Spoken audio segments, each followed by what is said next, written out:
কোথায় সূর্যমুখী চারা নেই। আজকে ছাদ পরিদর্শন করতে এসছে এই যে বড় সদস্য, বলছে নাকি আমি অনেক দিন ধরে গাছপালা দেখি না, চলো একটু গাছপালা দেখে আসি। এখন বাজে দুপুর 2টো, রোদ্দুরের মধ্যে এখন এসছে গাছ পরিদর্শন করতে।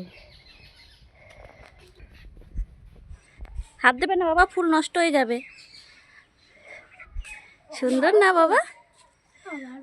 হ্যাঁ, পাতায় কিন্তু কাঁটা আছে। হ্যাঁ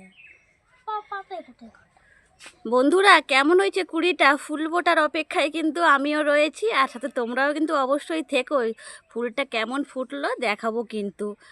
পদ্ম তো অনেক কিনে এনে পুজো দিই, কিন্তু এই যে নিজেদের ছাদ বাগানে প্রথম পদ্ম, এ এক আলাদাই মানে অভিজ্ঞতা।